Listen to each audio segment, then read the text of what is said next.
23 years.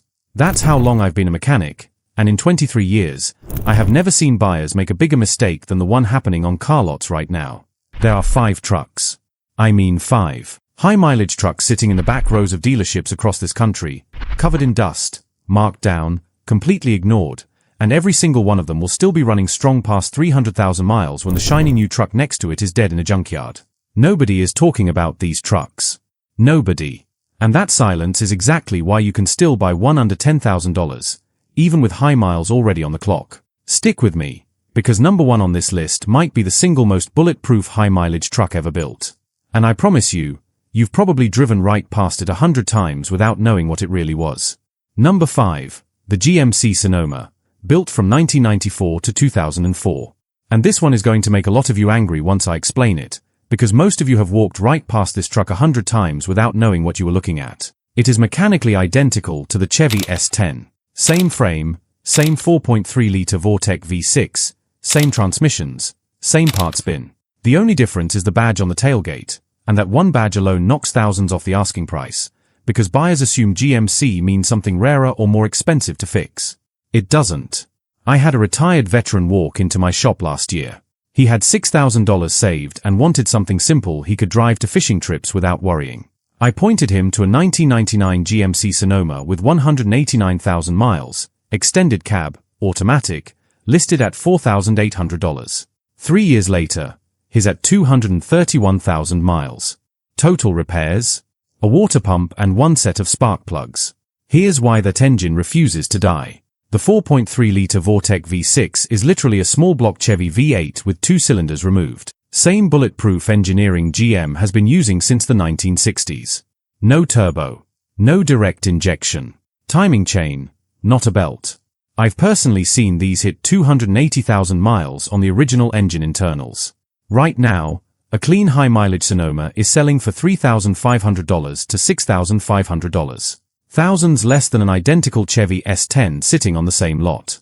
But before you go buy one, there's a catch almost nobody checks, and if you skip it, that bulletproof engine can throw a rod inside of 20,000 miles. I'll tell you exactly what to look for right after we cover truck number 4, because what's coming next on this list might be the most overlooked pickup in American history. Number 4, the Toyota Tacoma, first generation, built from 1995 to 2004. And before you say wait, Tacomas are expensive. I'm talking about a very specific window that almost nobody is shopping in anymore, because everyone's chasing the newer ones. Most buyers only look at Tacomas from 2005 and up, but the first generation, especially with the 3.4-liter V6, is sitting quietly on lots with 180,000 plus miles, priced like a beater, while running like it just left the factory. A retired school teacher came to me 2 years ago. She'd read online that Tacomas were too expensive and almost gave up. I found her a 1998 Tacoma, 3.4-liter V6, automatic, 201,000 miles, for $5,200. She still drives it every single day to visit her grandkids 3 states over. In 2 years. 1 repair. A serpentine belt. Here's the part nobody tells you. That 3.4-liter V6 was so overbuilt that Toyota barely changed the design for years. Timing belt needs servicing, yes. But the internals, the block, the heads.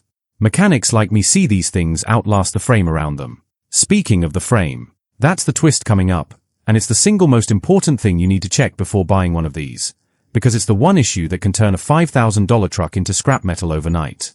Right now, a high-mileage first-gen Tacoma is going for $5,000 to $9,000. Thousands below what a same-condition 2005-plus model costs, for an engine that's arguably just as tough. If you're finding value in this so far, hit that like button right now. It takes 2 seconds and it tells me you want more of these breakdowns. And I want to hear from you. What's the highest mileage truck you have ever owned or driven? Drop the number in the comments. I read every single one. Now, number 3 is where things get personal, because I drove one of these for 11 years myself, and what happened to it still surprises people when I tell the story. Number 3, the Chevy S10, specifically the 1994 to 2004 models with the 4.3-liter Vortec V6. And yes, I already mentioned this engine with the GMC Sonoma. But the S10 earns its own spot on this list because of something I lived through myself. This is the one I drove for 11 years. A 1999 S10 extended cab, 4.3-liter V6, 5-speed manual, 2-wheel drive. I bought it with 156,000 miles already on it for $2,800. When I finally sold it, it had 241,000 miles. 11 years. Total repairs in that entire time. A fuel pump, a starter, and one set of plugs and wires. That's it. I used that truck to haul parts, pick up appliances, run to the dump in the middle of winter. It started every single morning, no matter how cold it got. No babying it. No garage. Just parked outside like a normal truck, and it never once let me down. Here's what almost nobody checks on these before buying. And it's the difference between a truck that lasts another 100,000 miles and one that leaves you stranded on the highway within the year. I'll get to that in a second, but first, the numbers. A clean 2-wheel drive S10 with a 4.3 right now is selling for $3,500 to $7,000. Compare that to a similar age Toyota Tacoma with a 3.4 V6, which is going for $12,000 to $18,000 just because of a reputation. Mechanically, in my shop, they're equals. The S10 just doesn't have the fan club, which means you get the same reliability for half the money. Now here's the twist. The intake manifold gaskets on these were made of plastic in this era, and they can leak coolant right around 150,000 miles. It's a known issue, it's a $400 fix, and if the seller has already done it, that truck just became one of the best deals in the entire used market. Comment below and tell me, have you ever owned a truck that just refused to die on you, no matter what you did to it? I want to hear those stories, because some of you have trucks with mileage that's going to shock me. Number 2 is coming up next, and this is the truck I've personally put more first-time buyers into than any other vehicle in my entire career. And there's a very good reason why. Number 2, the Ford Ranger, specifically the 1998 to 2011 models with the 2.3-liter Juratic 4-cylinder. This is the truck I have personally recommended to more first-time buyers than any other vehicle in 23 years. And every single time, they come back and thank me. A retired nurse came into my shop looking for something reliable to get her to volunteer shifts at the clinic, 3 days a week, 40 miles each way. She had $5,500 and everyone around her told her to buy a small sedan. I told her to buy a Ranger. She looked at me like I was crazy. 2 weeks later, she came back with a 2009 Ford Ranger, 4-cylinder, automatic, 141,000 miles, for $5,100. That was 3 years ago. She's put 38,000 miles on it since. Total repairs, oil changes. That's the whole list. The 2.3-liter Juratic is mechanically related to engines Ford used in the Focus and even some Mazda models. It's rated at only 143 horsepower, which sounds weak on paper, but it returns close to 27 miles per gallon on the highway. Better than plenty of modern crossovers. And it does it using a timing chain, no turbo, no direct injection carbon problems. It was built in an era when engineers were judged on how long an engine lasted, not how it looked on a spec sheet. Right now, a clean high-mileage Ranger with a 2.3 is going for $5,000 to $9,000. And here's the twist that most buyers completely miss. The automatic transmission versions are fine, but it's the manual transmission trucks that are the real hidden gem, because almost nobody wants to drive stick anymore, which means those trucks sit on the lot the longest and get marked down the hardest. If you can drive a manual, you can walk into a dealership right now and negotiate one of these down by another $1,000, easily. Before I tell you what to inspect on one of these before you buy it, I want you to think about something. If you've ever owned a truck that just kept going no matter what you did to it, or didn't do to it, type bulletproof in the comments right now.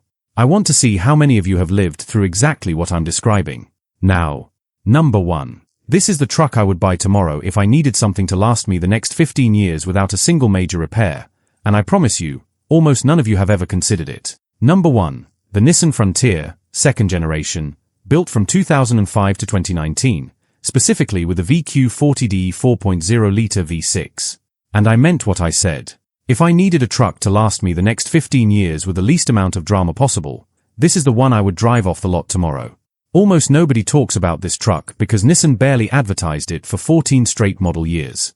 They just kept building the same solid platform while every other manufacturer kept adding turbos, screens, and complexity.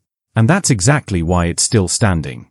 A retired customer of mine bought a 2014 Frontier SV with a 4.0-liter V6 4 years ago. 78,000 miles, $14,500. He is now sitting at 162,000 miles. Total repairs in 4 years. Brakes, oil changes twice a year, and one battery. Every single summer, he hooks up a 4,000-pound camper and drives it from Florida to Maine and back. It has never once left him stranded. The VQ40DE is the same engine family that powered the Nissan 350Z and the Infiniti FX35. A naturally aspirated V6 making 261 horsepower, no turbo, no direct injection, timing chain, aluminum block. I have personally seen these engines cross 300,000 miles on the original internals. I have one customer sitting at 347,000 miles right now, still running the factory engine and transmission. Right now, a high-mileage Frontier with the 4.0 V6 is going for $9,000 to $14,000 in this range, sometimes even less. A comparable Toyota Tacoma with the same era V6 is going for $10,000 to $15,000 more, for the exact same reliability, just because of a badge and a fan club. But here's the twist. The one thing that can turn this bulletproof truck into a nightmare. Early models from 2005 to 2010 had a radiator issue where it could crack internally and let coolant leak into the transmission fluid. Owners call it the strawberry milkshake of death, because that's literally what the fluid looks like when it happens. It destroys the transmission. Before you buy any Frontier from this era, pull the transmission dipstick. If the fluid is pink, cloudy, or milky, walk away immediately. If it's clean and red, you found one of the best high-mileage trucks in America. So there it is. 5 high-mileage, bulletproof trucks sitting under $10,000 that almost nobody is looking for. The GMC Sonoma, the Toyota Tacoma first generation, the Chevy S10, the Ford Ranger with the 2.3, and the king of this list, the Nissan Frontier with the VQ40. None of these trucks are flashy. None of them have a heated steering wheel or a 14-inch touchscreen. What they have is something almost nobody builds anymore. An engine that was designed to simply outlast the person who bought it. 23 years of turning wrenches has taught me exactly one thing. The trucks everybody ignores are usually the ones you should be driving home. If this helped you, hit that like button, and drop a comment right now telling me which one of these 5 you'd actually buy. I answer as many as I can. Subscribe if you want more honest truck advice with no dealership nonsense attached. Take care of your truck, and it will take care of you.